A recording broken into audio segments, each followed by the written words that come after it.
If you're in marketing or copywriting or sales or business entrepreneurship, you'd probably like it if I had a pretty powerful method for you to get prospects to just say yes to your selling messages, your offers, the opportunities that you put in front of them, wouldn't you?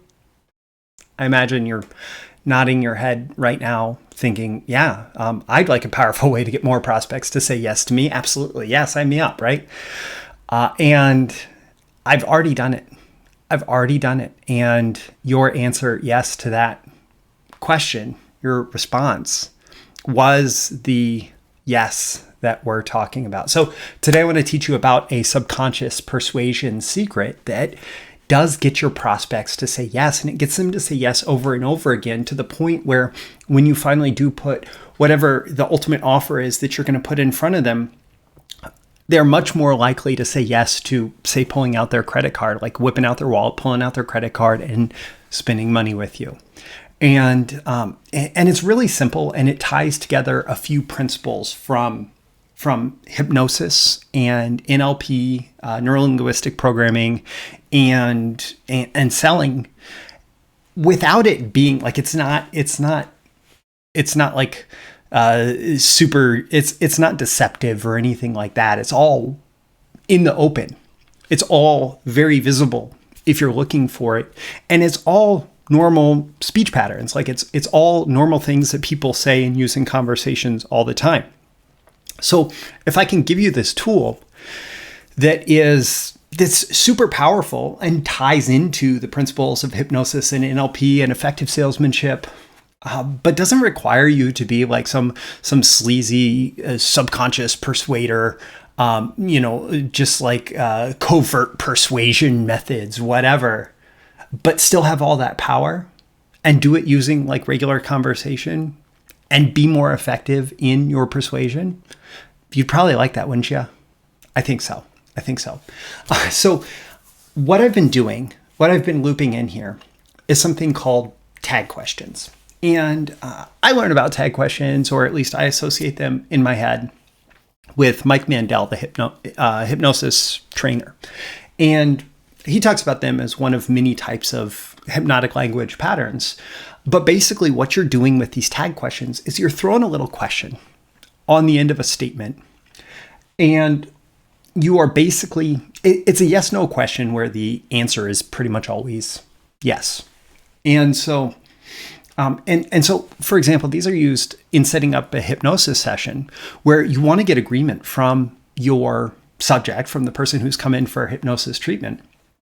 You want to get explicit buy-in, where they say, yeah, I'm here, I'm ready to be hypnotized, I'm ready for this. And the hypnosis session will go much better if you do that, because hypnosis, it relies extensively on compliance of the subject in order for it to be successful. And so at the beginning of the session, you'll say something like, hey, you're here to be hypnotized, right? And they'll say, yeah. So right was a tag question. And you're looking for help stopping smoking. Is that correct? Yeah, absolutely. And you'd really like it if you could use hypnosis to stop smoking as soon as possible, perhaps even right now, right? And they say, sure, absolutely. And so what you're doing is you're setting out this condition, like this known condition. Hey, you're here in my office, right? Yeah. And we're going to do some hypnosis, right? Yep. And if we're successful with this hypnosis, you're going to stop smoking today, right? Yeah. And you're throwing these little questions on the end just to get them to respond. Now, you've probably seen this in other places. For example, you go on a webinar with somebody who's really good at presenting webinars, and what they'll often say throughout the presentation is, hey, this is making sense, right? Can you just throw a yes in the chat for me? Let me know this is making sense. Yeah. And people will start saying yes in the chat. You're getting them to say yes with these little tag questions. Is this making sense? Yeah. Are you excited for this? Yeah. Like, let me know all these things. And you're just getting people to say yes over and over again using these little questions that are basically yes or no. But the assumption is, hey, if they're here, they're going to say yes. And so that's part one. Part two of this is the idea of a yes set. Now, this also comes from hypnosis and neurolinguistic programming, and it's also been taught in sales too. That if you can get someone to say yes at least 3 times, preferably 4, 5, 6, up to about 7 times, if you can get them to say yes, they're much more likely to say yes to a bigger ask. And it can be as simple as, is this all making sense so far? Tell me yes. Yes. And when you include those requests for the yes, basically what you're doing is throughout your sales presentation, you're getting the person used to answering yes to your questions, answering yes to your requests. And of course, you don't want to use this you don't want to use it in some sleazy way or some wildly deceptive way or some way that gets people to do things that they don't want to do. And frankly, I actually don't think that it really works for that. You do fundamentally still have to have a great offer and a great sales presentation and great logical justification. It's just that this, it layers on. It's the icing on the cake, right? It layers on this additional persuasive power to a message that already works. It's not going to turn a terrible message or a terrible offer or a terrible sales proposition into something great just because you ask them these tag questions that get them to say yes over and over again. But you use these tag questions throughout your pitch and you say, doesn't this sound great? Yeah. This sounds great. If I could show you how to collect your first check in the next 30 days, does that sound great to you? Absolutely. Yes. And in some cases, if it's like a monologue, like a video sales letter or sales letter, whatever, if they're not going to be able to say verbally to you and you're not going to be able to hear their answer, you can even throw in, like I just did, that absolutely. Does that sound great? Absolutely. Yes, it does. You can throw in that answer and still have them nodding. Yes, yes, yes. And essentially what you're doing throughout this is you're doing what's taught in sales as a trial close. Now, these are very subtle. These are like micro closes, right? Where you're getting someone to agree to this part of the sales presentation, this part of the sales presentation, this part of the sales presentation. And if you think of a good sales message as trying to instill a sequence of beliefs, they believe this is true, then they believe this is true, then they believe this is true, then they believe this is true. And therefore, the logical conclusion of all those things being true is that they need to buy your product.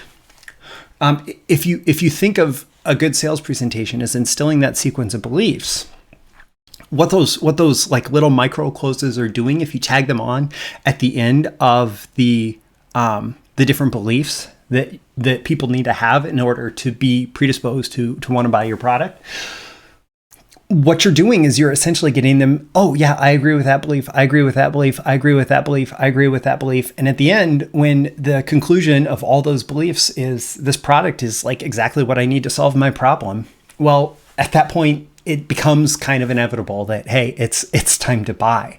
And so you're doing all these trial closes. So you're using tag questions, aren't you?